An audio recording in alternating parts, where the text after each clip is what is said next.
กับสบายดีป้าลุงยินดีต้อนรับเข้าสู่ช่องแม่นางบ่อยมื้อนี้ก็ลูกค้าน้อยมาอุดหนุนเพื่อนน้องบิ๊กคู่รอบค่ำพอดีน้ำเพิ่นใกล้สิหมดเลยเบิดพอดีเลยสบายดียามแรงจ้าพี่น้องจ้าสบายดียามค่ำจักถ้วยเป้าเรียงเลยซะ6ถ้วยเพื่อนลุงชายหล่ะพี่น้องเลยเพื่อนน้องบิ๊กพากันมาอุดหนุนตอนค่ำเปล่าเฮ็ดให้อยู่แต่ว่ามันกับบ่เร็วเท่าเตาแก๊สเนาะมันซ่าปล่อยให้ได้เพิ่นถ่าก่อนเล่นกันแซ่บเล่นกันถ่าบ่ทันหิวดอกดึกนะ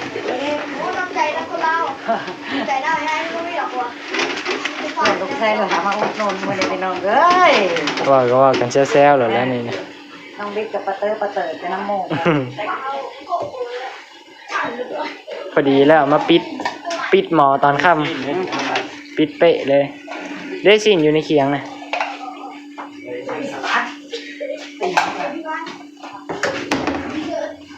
ปิดจบเลยจะได้แต่งกินแรงเลยพอดีเกี่ยงมามื้ออื่นจังปรุงน้ำเอามาอีกพอดียอดสวยๆตอนค่ำปิดยอดงามๆ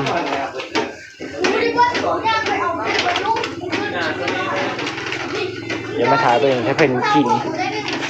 ตอนนั่งในโต๊ะเต็มเลยแหละก็เรื่องถ้าเบิ่งนกเอี้ยงกินมาให้โอ้ยแซวๆเลยบ่จักเนาะไปแล้วเริ่มทยอยไปแล้วเบิ่งโอ้ภาพสิส่งเติมน้ำให้มูกินเลยกินนำกันมันเว้นอะไรจังเติมเอาไหมเบิดแล้วก็อีกครั้งนึงจะพูดกันโจ้ยแซ่บบ่มันก็กินซ้ำเอ้ามากินอยู่คู่มื้ออีกอ่ะแซ่บอยู่ซะโอ้ยติดแวนหมดเลยดิพิเศษบ่น่ะจุ้ยโอ้คือว่าบ่ได้ค่าตู้ได2คนนี่กินธรรมดาบ่ได้นะบ่อิ่มไม่มานะอิ่มอยู่มันอยากมื้อนี้มันหิวขอเพิ่มพิเศษบ่ใช่พากันนั่งเต็มอยู่รีวิวอีกรีวิวได้เฮานะรีวิวลูกค้านะน้ำก็บ่ได้หลายเด้อมันสิเบิดแล้วน้ำได้คนละน้อยได้ยังก็น้ำคันมันบ่พอกระเทเอาในเหยือกนะบ่เป้บ่พอบ่คิวอีกแต่ว่ายังอีกเลยน้ำบ่พอแล้วน้ำก๋วยเตี๋ยวนะคันบ่พอกระเทเอาในเหยือกนะเต็มอยู่บักพริกเลยคิวแล้วนะครับมอน้อยๆนะมานั่งขายอยู่คิวมันหลายนั่งขาถึงนึงเหลือถึงสุดท้ายเลยเนี่ยใช่มันน้ำเบิดเลยจ้ะเบิดพอดีเลยพอดีพี่น้องเปลือกเม็ดเนาะ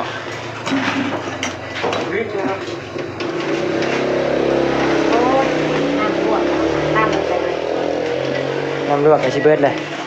แต่ละน้ำชิเบิร์ดละก็จะแนวชิเบิร์ดย่างเติมโลดตามสบายลูกเอ้ย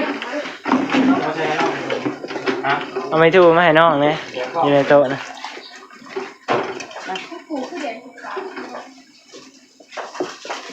ขาหมูน้องบิ๊กมาแต่ละรอบเนี่ยโอ้ยหลายนี่แหละมาเป็นกลุ่มนะกลุ่มใหญ่เพื่อนน้องบิ๊กนะเพื่อนเขาเงียนน้ำกันก็เลยหลายคนโอ้ยกินกระม่วนและกินกระแซ่บกินแล้วนี่กินหลายคนซ้ำซิว่ากัน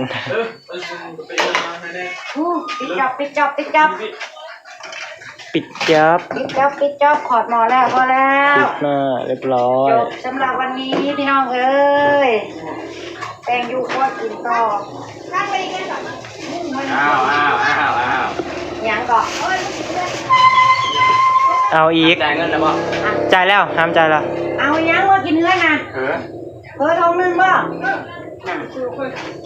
เอาขอดหมอให้หมอเลยขอดหมอจะว่าเด้อยกหมอเทเลยบกเข้มพอดีป่เอาซีมึงแล้วได้อยู่บ่ได้แล้วแกบ่ได้กินบ่ได้เท่านั้นแหละสั่งมาเงินอีกทงนึงพอดีหมอคือกระพริบหลายขางรถไล่ดู บอกไปก่อนเด้อพักเบิดแต่เด้อลูกทั้งหลาย มันแสบสั่งเบิ้ล เบิดแล้ว เอาอะไรสูตรบ่ เด็กกระดาษทิชชู่เบิ้ลเอาไปแล้วบ่ นะใช่แมนมอนพิเศษว่าทางพิเศษเยอะกันเดียวเลยโอ้ยแมน อะโกยข้างน้ำไหม้ไว้ ไปไม่มอนนะไม่คอยบ่ เออ ไป โอ้โหย บอกว่าก่อนจะของน้ำใส่กันแม่มันจะบอก หยิบออกก่อนมันยังโมเมนต์ซึมเขาในหมอน้ำไหม้ ใส่ไม้มอนไม่ต้ม มัวแต่เฮ็ดเพื่อให้ลูกค้าแล้วลืมเบิ่งคันหมอต้มน้ำไหม้ตัวเอง ว่าอะไรนะคิวยัง ปุ้ยเป็นเดะอากู ไม่พาหมอเลยตั้งแล้ว เฮ้ยมันก็หอมอยู่เด้หักขั้นเข่าไฟไม่มองหัดเข่าเนี่ยโอ้ยบกกินบ่ได้น้ำไหม้มันก็จะขึ้นน้ำไหม้เผาเห็นแล้วก็หอมอยู่ เป็นอะไรละเป็นหนึ่งท้องมาจากไหน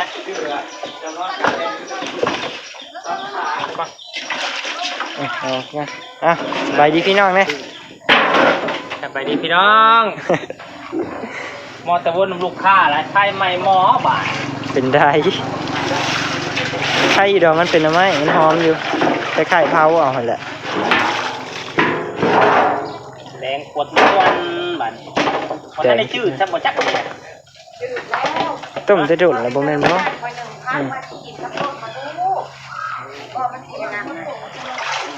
ะ ไหมหมอจ้อยไปเติมทางบิ๊กโคลาดีป่าแล้วแบบหมอละสีย่อหมอเท่แล้วบัดนี้มันขอดหมอทักกะลีแล้ววะนี่ ว่านั้นคือกินแปลกแท้ตรงแม่ คักแน่เด้อบัดนี้เด้ออ้าว เมียงใส่แล้ว คุกเส้นไว้แน่นี่ คุกเส้นคุกเส้นคุกเส้นโอ้ยห่านกะแคบจักสิหามุมใด เวลาเฮ็ดแล้วมันเป็นแคบไปเบิดนั่นนี่แหละ จักสิหามุมใดถ่ายให้ป้าลุงเบิ่ง แคบไปเบิดขนาดตัวบัวเฮ็ดเมี่ยงขนาดได้นี่เฮ็ดแล้วต้องเมี่ยงเบ็ดเซ็ตโลดพอแล้วบ่ข้ามต่อแล้ว ปิดงานปิดจ็อบ ปิดจอบแล้วพี่น้องตัวบัวก็สิปิ้งปลาทูป่นละบัดนี้ ปีกระทูต่อปน ปิ้งปลาทูแต่ละ60 บาทแล้วยังบ่ทันได้กินแล้วแต่มื้อนี้ล่ะสิกิน วานซื่นอยู่จ้ะมาเอาลงมาปีกเอาลงมาปีกตัวใหญ่อยู่ ว่าสิ นะ ป่นแซ่บๆกินกับหน่อไม้ต้มผัดใหม่หม้อซ้ำบ่ ทำไมต้มไม่หมด โอ้ยเนาะ ไม่แห้ม ทำไมใหม่หม้อสิแม่นแนวอยู่หรอ แกคักอยู่กลินมันหอมอยู่ได หอมอยู่บ่ลูก หอมอยู่มาพริกกระเทียมปิ้ง เคลียร์ก่อนเคลียร์พื้นที่ก่อน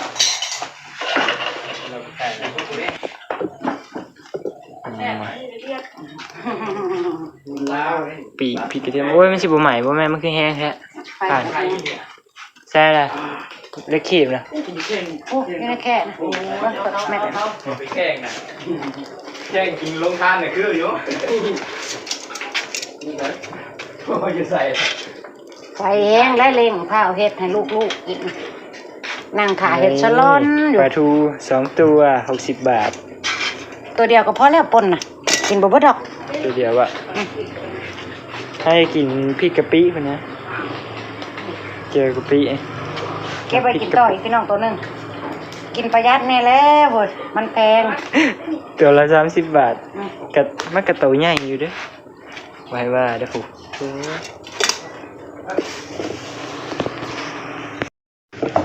ทูกะเละเลยเป็นย้อนคนปิ้งหรือเป็นย้อนปลาทู ปลาทูเละ แม่นอยู่บ่ เป็นเงินคนปีเป็นเงินปลาทูเละเอาละ ตำโป๊ะโป๊ะตำพริกกระเทียมหัวหอม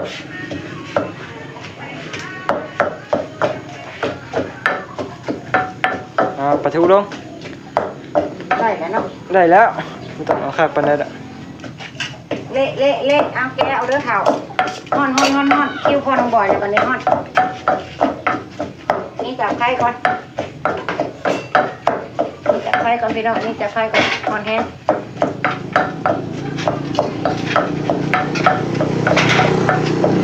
ไฟกับเราตัวยังให้ฮ้อนจ้าฮ้อนแน่ปิดไว้นี่วิธีปิดไฟประบุ ทมไว้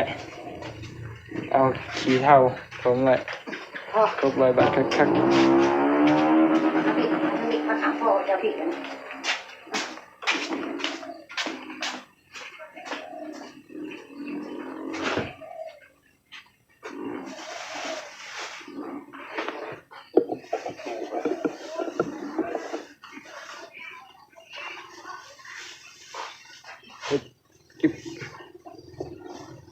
ขี่วนไปวนมาเบิ้ลเลย ๆเก็บเปลี่ยนไปเลยกะเจะของร้านก็เก็บแล้วเฮ้ยบัดนี้เต็มอันยะเต็มโต๊ะเลย บ่เรือยังเลย บ่เหลือยังเลยน้ำก็บ่เหลือมอนน้อยๆนะแห้งยกถ้วยเลย เจ้าตัวเจ้าเลย เออ แซ่บคักอยู่ทั้งกินทั้งว้าวอยู่ เกี่ยงตับปุ้ยบ่เหลือน้ำจักถ้วย ไปเก็บไปพักก็สิเหลือแต่พักเขียวๆนี่แหละเพราะว่าเด็กน้อยเพิ่นบ่กินเด็กน้อยเขาเจ้าบ่มักพักเขียวๆนี่บ่กินเลยนะบ่จัดมาซื่อ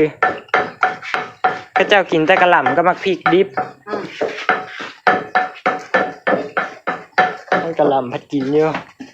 นี่หมดแล้วก็ดูนะจะเล่น เก็บกู้เขี้ยหาแพหาผามาเซ็ตบัดนี้ มันตามมันแหละคือแบบ มันเป็นจังได้ตามคือผลิตไปผลิตมาแบบ กินแล้วนะแซ่บเลยบอกเขาไม่เด้อจางไปใส่น้ำปลาตี เอาเป็นว่าคลิปนี้น้องบอยก็สิเก็บภาพบรรยากาศไว้สำนี้ล่ะเด้อฝากกดไลค์กดแชร์กดติดตามช่องแม่น้องบอยเด้อ มาเด้อจ้ากินข้าวแรงน้ำกันเด้อจ้าสบายดีพี่น้อง ดี